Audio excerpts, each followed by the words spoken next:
ішінде белка және стрелка иттер бар спутник 5 аппараты орбитаға ұшып аман-есен оралады. Алайда американдықтарға алда болудың ұнап қалғаны соншалықты, олар какой-то иттерді менсінбей космосқа адам тектес жануарды жібергісі келеді. Солайша Хэм есімді шимпанзе Меркурий Редстоун аппаратымен космосқа ұшып тірі оралады. Бірақ тағы да бұл Совет үкіметінің келесі жетістігінің қасында тым да болмай қалады.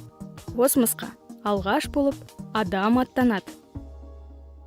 Восток 1 аппаратымен ұшқан Юрий Гагариннің аты әлемдік тарихта мәңгіге жазылып қалады. Все, что прожито, что сделано прежде, было прожито и сделано ради этой минуты. Бұл оқиғадан соң американдықтар өздерінің қаншалықты артта екендерін түсінді. Себебі олардың астронавты Алан Шепард енді ғана су